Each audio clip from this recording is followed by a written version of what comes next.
आप देख रहे हैं दृष्टि नाउ, नजर हर खबर पर। झारखंड राज्य की प्राथमिक शिक्षा एवं माध्यमिक शिक्षा में डिजिटल शिक्षा का प्रभाव और पहुंच का आकलन की रिपोर्ट को जारी करते हुए भारत ज्ञान विज्ञान समिति एवं विज्ञान समिति झारखंड द्वारा संयुक्त रूप से प्रेस वार्ता का आयोजन किया गया।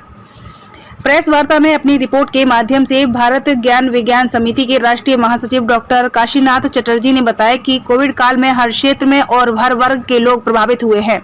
इसका सबसे ज्यादा असर शिक्षा पर पड़ा है। इसी बीच केंद्र सरकार एवं राज्य सरकार के द्वारा बताया जा रहा था कि बच्चों को शिक्षा के साथ जोड़े रखने के लिए ऑनलाइन पढ़ाई का कार्यक्रम चलाया जाएगा, जिसमें से मोबाइल, इंटरनेट और दूरदर्शन से पढ़ने का कार्य दिया जा रहा है। स्थिति की वास्तविकता को जानने के लिए ज्ञान विज्ञान समिति झारखंड में सर्वेक्षण कार्यक्रम राज्य के 20 जिलों के 58 प्रखंडों के 197 पंचायतों में 8,774 परिवारों का सर्वेक्षण किया गया, जिनमें 5 आकलन शामिल हैं, जिसमें से 85.9% अभिभावक को जानकारी नहीं है कि टीवी के माध्यम से भी पढ़ाई होती है। 84% घरों में डीटीएच या केबल कनेक्शन चालू हालत में नहीं है। 97.1% अभिभावक मानते हैं कि बच्चे टीवी से पढ़ाई नहीं करते। 72.5% अभिभावक मानते हैं कि टीवी पर बच्चे पढ़ रहे हैं कि नहीं, इसकी निगरानी नहीं हो पाती है।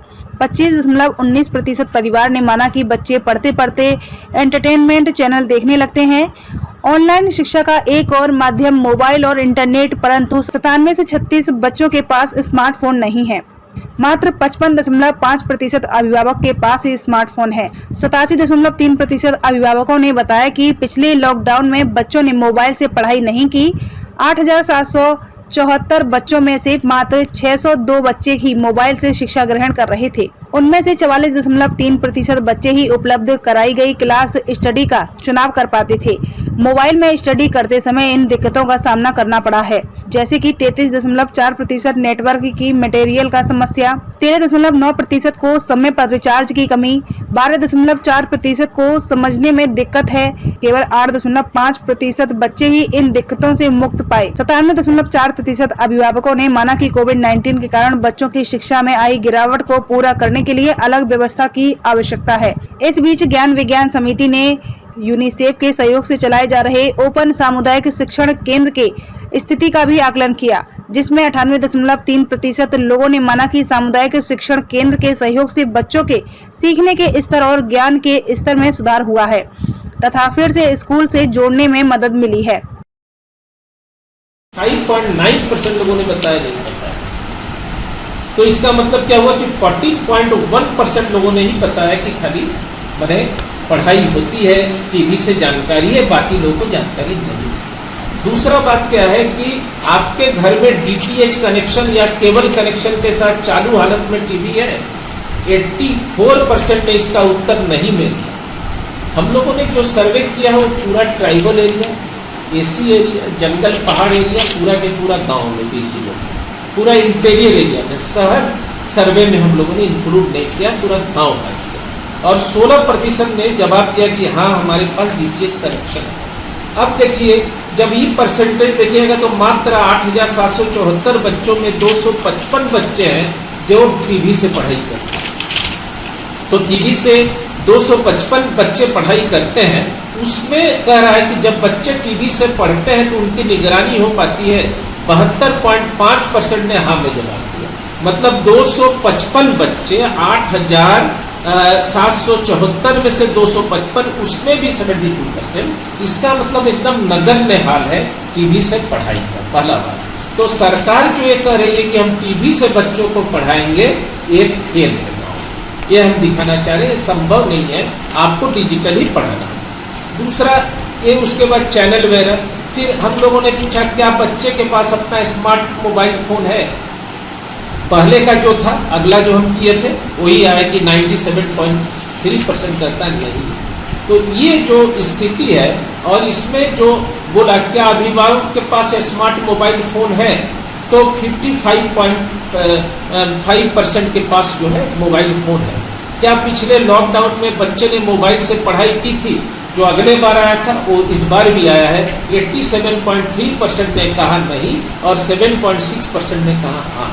तो ये जो आया है टोटल चीज, उसके आधार पर हम लोग ये कह रहे हैं कि पूरा के पूरा अगर डिजिटल एजुकेशन अगर भी लागू होगा तो 10 साल में शिक्षा की स्थिति एकदम चौपट हो जाएगी। तो इसका मतलब है कि आपको फिजिकल पढ़ाई स्कूलों में करना होगा और आत्मीय संबंध के साथ पढ़ना होगा, नहीं तो एक बड़ा समाज जो है, एक तो इस समाज में अमीर गरीब है, लेकिन इसके साथ डिजिटल डिवाइड का भी एक बड़ा समाज होगा। तो ये शायद हम समझते हैं कि भारत में इस प्रकार का प्रथम सर्वे है, ऐसा हमको लग रहा है, क्योंकि अभी तक हम जितना देखे हैं उसमें इस तरह का सर्वे हमको कहीं दिखलाई नहीं पड़ा। हम भी लगातार स्टडी कर रहे हैं। तो ये जो झारखंड का है, इसी के आधार पर हम फिर दूसरे राज्यों में भी करेंगे और यहाँ हम इसको लेके पूरा संवाद करेंगे। आगे आप लोग। राष्ट्रीय सचिव प्रोफेसर काशीनाथ चतुर्वेदी ने इस सर्वेक्षण के बारे में डिटेल से एक एक प्रश्न के बारे में अपनी बात को रखे।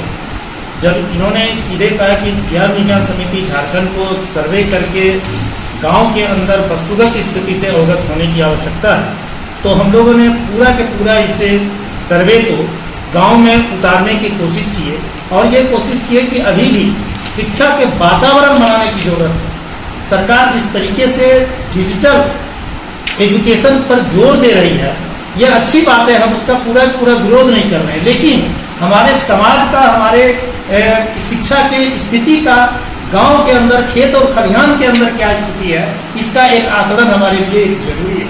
और इसी आकलन करने के लिए ज्ञान विज्ञान समिति झारखंड ने इस सर्वे को जो है संपन्न किया। हम जब 8,700 से ज़्यादा लोगों को घर में जब हम गए तो हमारा जो तस्वीर सामने उभर कर आया वो थोड़ा चौंकाने वाला। सरकार कह रही है कि हम दूरदर्शन से शिक्षित कर रहे हैं, गांव के अंदर दूरदर्शन के लिए कोई आधारभूत संरचना नहीं है। ऐसी स्थिति में शिक्षा होगा कैसे? हम जिस आंकड़ों पे इन्होंने जिक्र किए उसी को अगर हम पूरे गौर से देखें तो हमको पता चलता है कि सरकार के द्वारा किए गए काम ये शिक्षा के हित में नहीं है। अभी तत्काल तो नहीं, लेकिन आने वाला 8 साल 10 साल के अंदर जो स्थिति बनेगी वह भयावह स्थिति बनेगी। और इसलिए ज्ञान विज्ञान समिति झारखंड ने सीधे लर्निंग सेंटर भी खोलने का काम किया और उसमें भी जैसे लोगों को शिक्षा देने का काम किया। और अभी की स्थिति में हमको लगता है कि फिजिकल शिक्षा की तरफ हमको बढ़ने की जरूरत है, ताकि एक शैक्षणिक वातावरण बन सके और उस वातावरण में बच्चे आकर्षित होकर खेल खेल में रुचि का ढंग से जैसे पढ़ने का काम करें।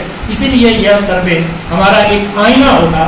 हम इस आईने को सरकार को भी दिखाने के काम करेंगे कि हमारा खेत और खलिहान के अंदर, गांव के अंदर, कस्बे के अंदर क्या तस्वीर है, और इस तस्वीर के अनुसार आप जो है तो आगे की रणनीति बनाइए ताकि आप बेहतर शैक्षणिक वातावरण बन सकें। ये मानना है कि जो पहले तो उनको आरटी का जो नॉर्म्स है उसको पहले पूरा करना चाहिए। पर्याप्त संसाधन, बच्चों की अपेक्षा के अनुरूप टीचर और बच्चों के इच्छा के अनुरूप शिक्षण की व्यवस्था, और जो सरकार कह रही है कि हम ऑनलाइन शिक्षा, डिजिटल शिक्षा, तो उसमें मेंटर गाइड की आवश्यकता बहुत ज़रूरी है। बिना गाइड का, बिना मेंटर का ये संभव नहीं है। बच्चों की शिक्षा के लिए जरूरी होता है कि उसको उन्मुक्त वातावरण चाहिए। और आप अपने घर में भी देख रहे होंगे कि बच्चे मोबाइल लेकर बैठते हैं तो लगता है उसमें वो घुस गए हैं, उसके अंदर वो स्वतंत्रता वाली बात और उन्मुक्तता वाली बात नहीं रह जाती है। दूसरा चीज़ ये है कि वो जब मोबाइल को हाथ में लेते हैं तो वो गैर शैक्षणिक चीज़ों में भी घुसते हैं। इसका कोई लोग मॉनिटर नहीं कर पाते और इससे बच्चों के अंदर एक दूसरे ढंग की जो भावना जो है वो डेवलप हो रहा है। ये खतरा है डिजिटल एजुकेशन का। जब तक हमने केवल ये आईना नहीं दिखाया, हमने प्रयोग करके दिखाया कि जॉयफुल लर्निंग और एक्टिविटी बेस्ड जो लर्निंग है वो बच्चों को ज़्यादा से ज़्यादा एजुकेशन के साथ जोड़ सकती है और वो ज़्यादा से ज़्यादा बच्चों के माइंड को ओपन कर सकती है। और उसके आधार पर अगर यदि सरकार तैयारी करे तो ये 2 साल का जो लर्निंग लॉस है तभी पूरा हो सकता है। और इसको हमने 349 सेंटर को चालू करके इसको दिखाया है, प्रमाणित करके हमने दिखाया है कि हमारे बच्चे वहाँ से जो हमारा तरीका है सिखाने का उसके माध्यम से हमने दिखाया है कि बच्चों ने सीखने का जो ललक है उसको खुद से पैदा किया। तो हम सरकार से मांग करेंगे कि उनको अपने पॉलिसी में इस तरह के शिक्षण वातावरण का निर्माण करना होगा। वो कह रहे हैं कि हम स्मार्ट क्लास बनाएंगे, हम कह रहे हैं स्मार्ट एजुकेशन आप कैसे करेंगे, इस पर आप तैयारी कीजिए। दूसरा वो कह रहे हैं कि हम एक्सेलेंट स्कूल, तो इसका एक्सेलेंट स्कूल में आप पूरा बढ़िया बिल्डिंग बना दीजिए, पूरा बड़ा बिल्डिंग बना दीजिए, पूरा उसमें टीवी लगा दीजिए, ये लगा दीजिए, लेकिन एक्सेलेंट एजुकेशन कैसे होगा, इसके लिए क्या जरूरी चीज़ है, उसकी तैयारी सरकार से हम मांग करते हैं कि वो करें।